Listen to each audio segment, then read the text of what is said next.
Many students learn the fundamentals of essay writing in high school. Yet, when they get to college, they're often puzzled. Why aren't their papers receiving better grades? What are the professors looking for when they tell students to work on their argumentation? In this video, we will address this confusion in two ways. First, we will explain what an academic argument is. Then, we will explain what makes an academic argument successful, what makes readers, including your professors, feel engaged and excited. Though there are many ways to define what an argument is, the simplest definition might be this. An academic argument presents a claim, something that the author believes to be true. The claim is explicitly stated, not just implied, and it is supported by evidence. This makes argumentation sound pretty simple. But if that's all there is to it, then why is argumentation so hard? The key here is to develop an understanding of what makes an academic argument successful or unsuccessful. For the remainder of this video, we will explore 3 attributes that can make your writing and other forms of academic argumentation stronger. For example, let's consider this argument. Rising sea levels and extreme weather events show that global warming is a threat to humanity. Now, this is okay so far as it goes. It feels true on an intuitive level, and it may be valid on a structural level. It makes an explicit claim and points to supporting evidence.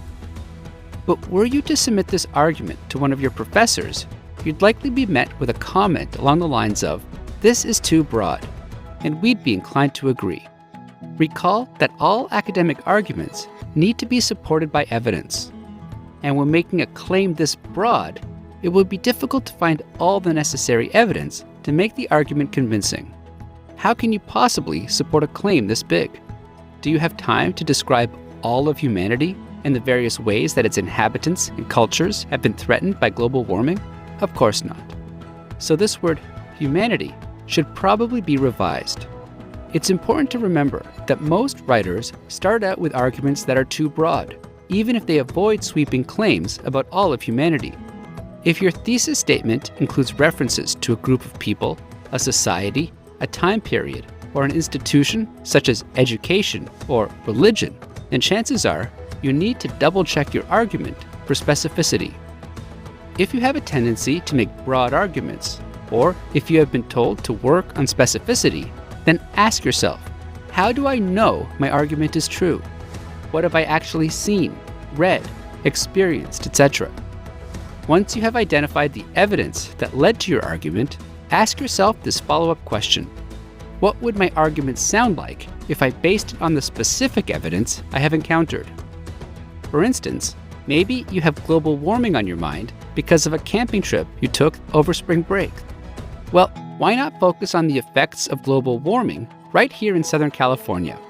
This train of thought might lead you to do some research, resulting in the following argument. Rising temperatures and increased aridity in the Mojave Desert are threatening Southern California's ecosystem and placing the region's iconic Joshua trees at risk of extinction. In addition to being specific, a successful academic argument is coherent, meaning that all of its ideas relate to each other in a clear way. Take this argument, for instance.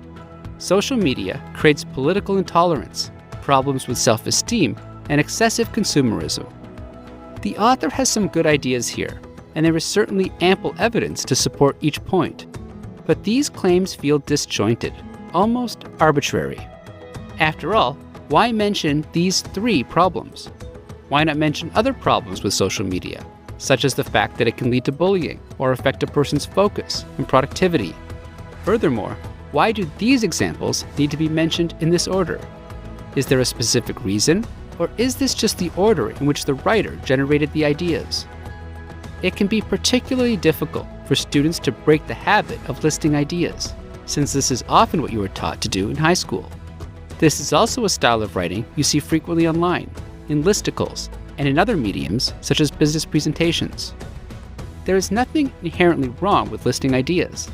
It's just out of place in an academic paper, because this is a style of writing that's about synthesizing ideas and showing how one leads to another. If you leave the work of synthesis up to your readers, then you're asking them to guess. Readers will therefore struggle to understand your paper's main point, since you have not created a significant or explicit relationship among the ideas. To avoid this problem, try asking yourself the following question: can I prioritize these ideas? Which one feels the most important? Once you have chosen the idea that seems the most important, ask this follow-up question: are any of my other ideas, the ones I was listing before, related to the most important idea? If so, how? For instance, suppose you decided that this criticism is the most important one to make about social media. Try writing a thesis statement that simply expresses that idea. Next, ask yourself whether any one of the other ideas might be connected to the issue of self-esteem. Perhaps there is a link between consumerism and self-esteem, especially for younger users who have not developed media literacy and critical thinking skills.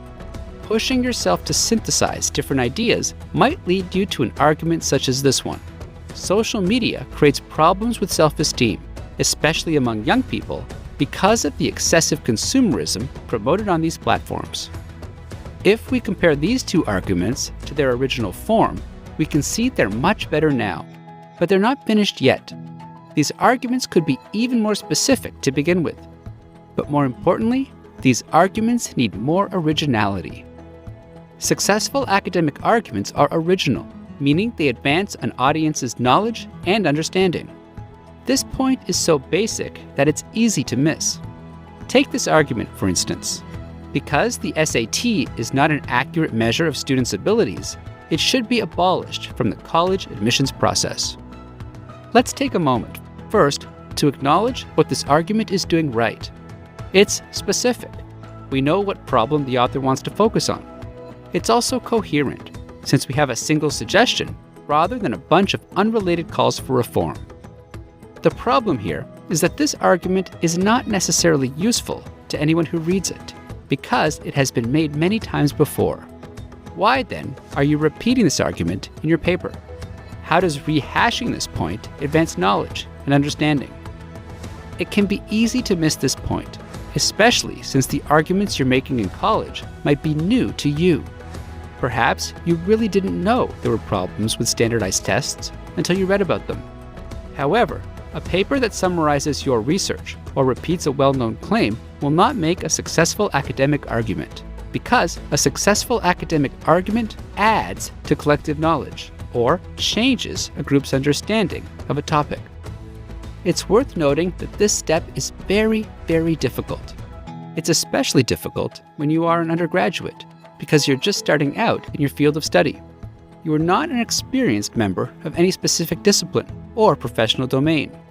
Therefore, you don't really know what the experts know, or whether a specific argument will strike them as useful. There are a few ways to tackle this problem. First, start by asking yourself, who is my audience for this paper?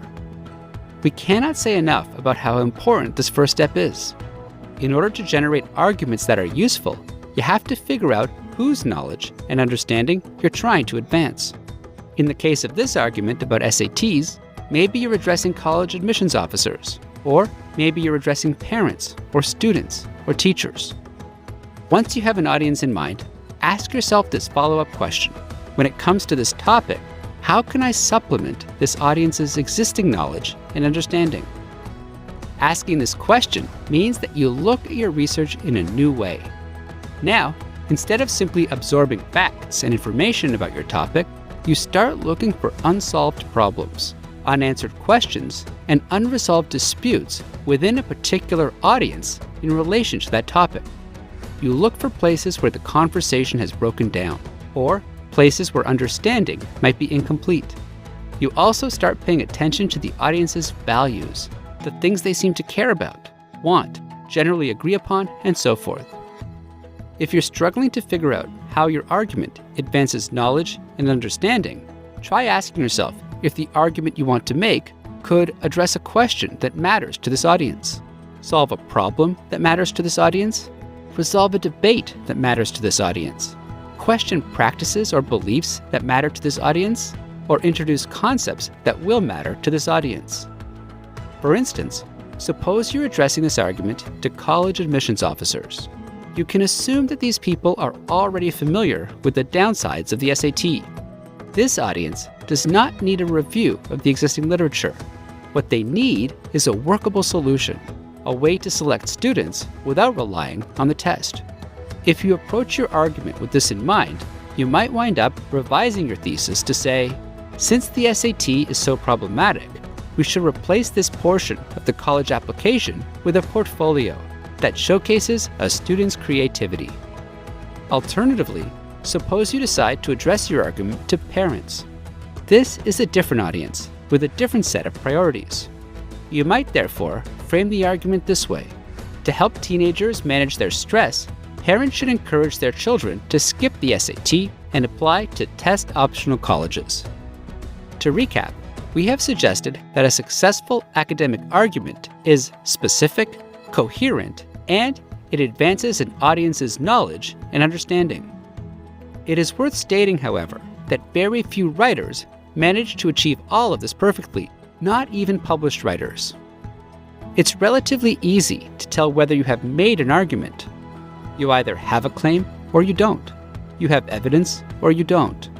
It's much harder to know whether you have made a good argument, because things can be more or less specific, more or less coherent, more or less original.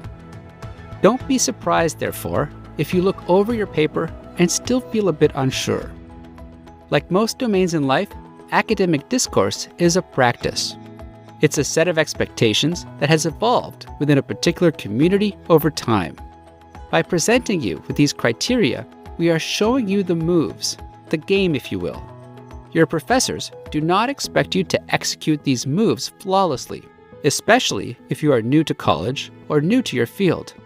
In all likelihood, they will be happy to see you practicing these conventions, demonstrating your understanding of the genre and the way that academics use writing to share ideas.